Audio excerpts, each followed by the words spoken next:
Saat pemulung menemukan dus-dus tersebut, setelah dibuka, ternyata menemukan potongan jasad manusia menjadi beberapa bagian. Dus pertama ditemukan 13 potong tulang manusia dan satu buah kelapa.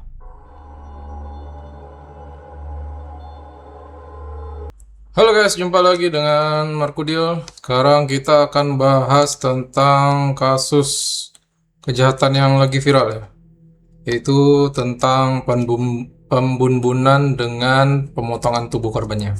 Jadi sebelum kasus yang ini ternyata di Indonesia sudah banyak kasus pembunbunan dengan pemotongan tubuh korbannya. Mari kita bahas kasus-kasus yang terjadi sebelum kasus ini. Jadi kasus terbaru itu yaitu pembunbunan dengan multitasi terjadi di Pancoran Mas Depok baru-baru ini, yang sangat menggegerkan publik ya.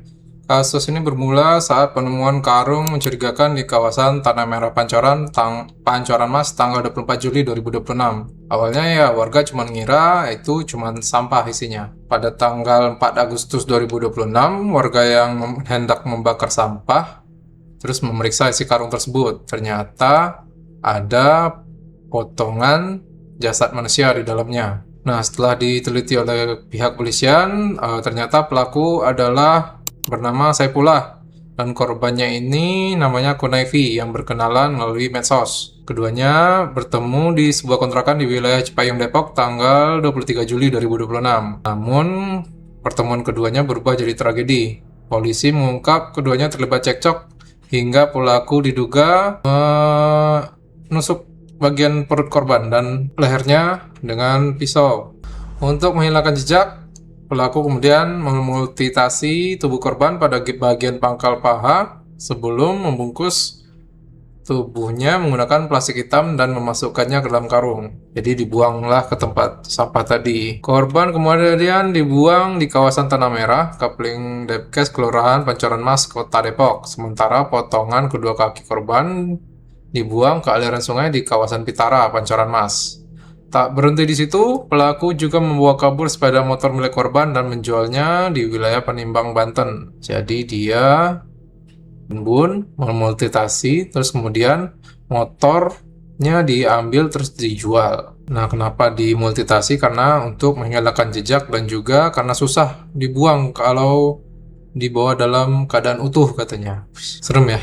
Nah, karena menurut pelaku juga karena lokasi kontrakannya berada di kawasan pemukiman yang cukup padat, kondisi itu membuatnya kesulitan membawa tubuh korban dalam keadaan utuh setelah pembunbunan terjadi. Dia juga membuang potongan kaki korban di lokasi berbeda agar kejahatannya sulit dilacak. Jadi memang pelaku multitasi ini biasanya untuk mereka melakukan itu untuk lebih susah dilacak untuk menghilangkan jejak. Nah, kita flashback ke beberapa puluh tahun yang lalu ya.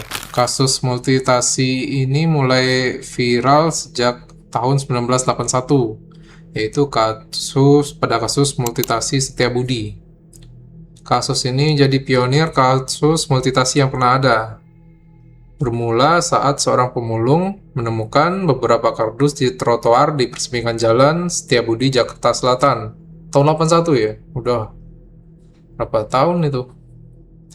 45 tahun yang lalu. Saat pemulung menemukan dus-dus tersebut, setelah dibuka, ternyata menemukan potongan jasad manusia menjadi beberapa bagian. Dus pertama ditemukan 13 potong tulang manusia dan satu buah kelapa. Nah, di dus berikutnya ditemukan 180 potongan kecil yang terdiri dari sayatan daging dan isi perut. Berdasarkan penyelidikan dan pemeriksaan tim forensik RCM, Dr. Munim Idris diketahui bahwa ada beberapa bagian tubuh yang sudah hilang seperti anus, kantung kencing, dan pankreas. Tak hanya memotong tubuh korban, pelaku juga menyayat dan mengupas seluruh daging dari tulang korban. Seremnya. Nyusul dengan kasus ini, pihak polisian menyebar beberapa foto wajah korban dan sidik jarinya. Namun hingga saat ini kasus tersebut belum dipecahkan. Jadi setelah 45 tahun kasusnya belum terpecahkan ya guys. Siapa korbannya dan siapa pelakunya. Jadi kemungkinan pelakunya masih berkeliaran ya. Serem. Nah, selanjutnya pada tahun 2008 yang sempat viral juga yaitu kasus Rian Jombang. Yang tersangkanya bernama Ferry Idan Hediansyah atau dikenal sebagai Rian Jombang. Rian Jombang tercatat membunuh 11 orang di Jakarta dan Jombang, kampung halamannya, dalam rentang waktu tahun 2006 hingga 2008. Aksinya dilakukan sebagian besar karena alasan ekonomi. Jadi ya setelah dibun barang-barangnya diambil terus dijual gitu. Sederet aksi kejirian membuat salah satu stasiun televisi seperti Astro Al Asia Networks, Crime and Investigation Network memproduksi film dokumenter yang berjudul Rian The Smiling Serial Killer. Wash, sampai difilmin guys.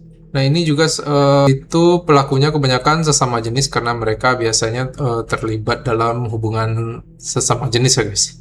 Nah sekarang si Rian Jombang ini tengah menjalani masa tahanan di LP kelas 1 Cirebon sambil menunggu waktu eksekusi yang telah diputuskan oleh Pengadilan Negeri Depok pada tahun 2009 lalu. Jadi si Rian Jombang ini sekarang masih ditahan terus menunggu eksekusi karena hukumannya itu ialah hukuman sampai meninggal ya guys.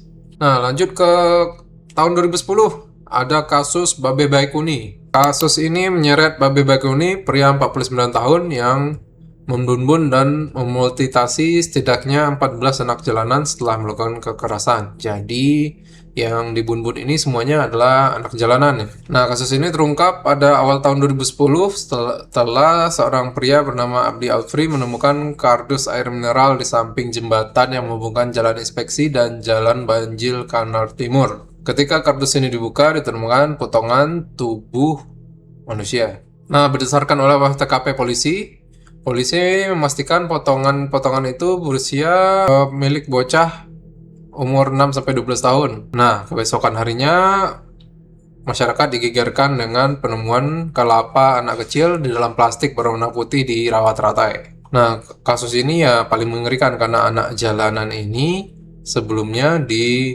diruda paksa bagian anus sebelum akhirnya dibun dan multitasi. Nah, akibat kasus ini si Babe Baikuni dijatuhi hukuman penjara seumur hidup oleh Majelis Hakim PN Negeri Jakarta Timur pada Oktober 2010. Tapi hukuman ini di bawah tuntutan jaksa penuntut umum yang mendakwa hukuman sampai meninggoy.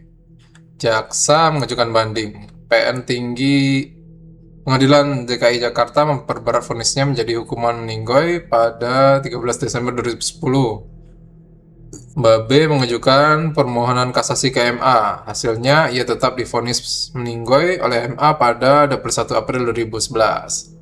Lalu Babe mengajukan peninjauan kembali tapi MA tetap menolak dan tetap menghukum sampai meninggoy si Babe. Tapi si Babe sampai sekarang masih di LP Cipinang menunggu waktu eksekusi. Sadis ya, emang harusnya kayak gini nih dihukum sampai meninggoy aja. Jadi anak jalanan diculik, mungkin iming sesuatu ya, terus diruda paksa, setelah itu bun terus dimultitasi. Itu banyak lagi, 14 anak jalanan, bukan manusia ini. Nah yang keempat ada juga yang sempat viral, kasus multitasi di apartemen di Jaksel pada tahun 2020. Menggegerkan sebuah apartemen di kawasan Jakarta Selatan pada September 2020 lalu. Jadi pas zaman-zamannya COVID ya ini ya. Diketahui pelaku dari insiden tersebut adalah pasangan kekasih Jumadil Al-Fajri dan Laili Atik Supriyatin. Korban merupakan manajer HRD sebuah perusahaan asal Jepang, yakni Rinaldi Harley Wismamu. Korban diketahui bun dan jasadnya kemudian dipotong jadi 11 bagian. Potongan tubuh kemudian dimasukkan dalam koper dan ditemukan di lantai 16 Tower Ebony apartemen Kalibata City, Pancoran, Jakarta Selatan. Oke, itu berita-berita tentang pembunuhan dan multitasi yang sempat terjadi di Indonesia. Ada beberapa lagi sih yang sempat viral, tapi yang kita bahas 5 dulu aja. Oke, nggak kebayang ya apa sih yang ada di dalam pikiran mereka saat melakukan itu ya. Membun itu aja udah salah ya. Ini ditambah lagi sama dipotong tubuhnya korbannya. Apa yang ada di dalam pikirannya ya, sampai mereka senekat itu. Mungkin karena panik juga ya. Setelah melakukan itu, wah panik. Ini mau diapain gitu kan. mau dikubur ya susah, terus mau bawanya susah, terus akhirnya potong-potong terus dibuang untuk menghilangkan jejak. Tapi ya tentu saja tidak ada kejahatan yang sempurna, pasti ketahuan. Oke guys, turut berduka cita buat para korban. Semoga nggak ada lagi kejadian kayak gini lagi di manapun di seluruh dunia ya. Oke, sampai jumpa di konten Markudil berikutnya. Thank you.